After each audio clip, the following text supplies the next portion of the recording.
In this guide, I'm going to show you how you can fix your screenshots not working here in Windows 11. If you do find this guide helpful, make sure to like the video and subscribe to the channel with all notifications on. It really does help us out and lets us know that you want more content like this. We'd greatly appreciate it. And if at any point throughout this guide you do have any questions, just ask them down in the comment section below and we can help you out further. I'm going to be doing my best to reply to every single comment down there. The first thing you're going to want to do is just click on this Windows Start button down on your taskbar and open up your settings. And on the left, go ahead and go to this app section right here and then select installed apps. Up at the very top, simply search for snipping tool just like so, and it's going to go ahead and pop up. And what you're going to want to do is click the three dots next to it and go into your advanced options.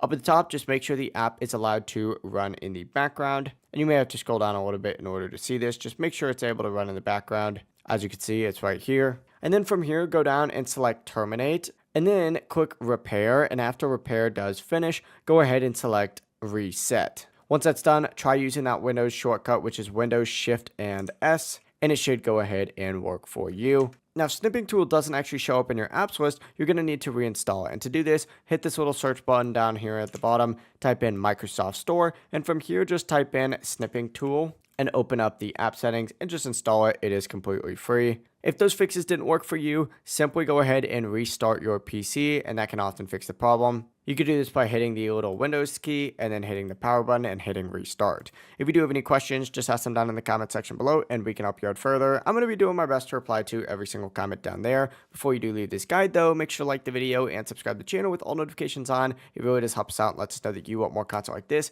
We'd greatly appreciate it. Have a great rest of your day though. Peace.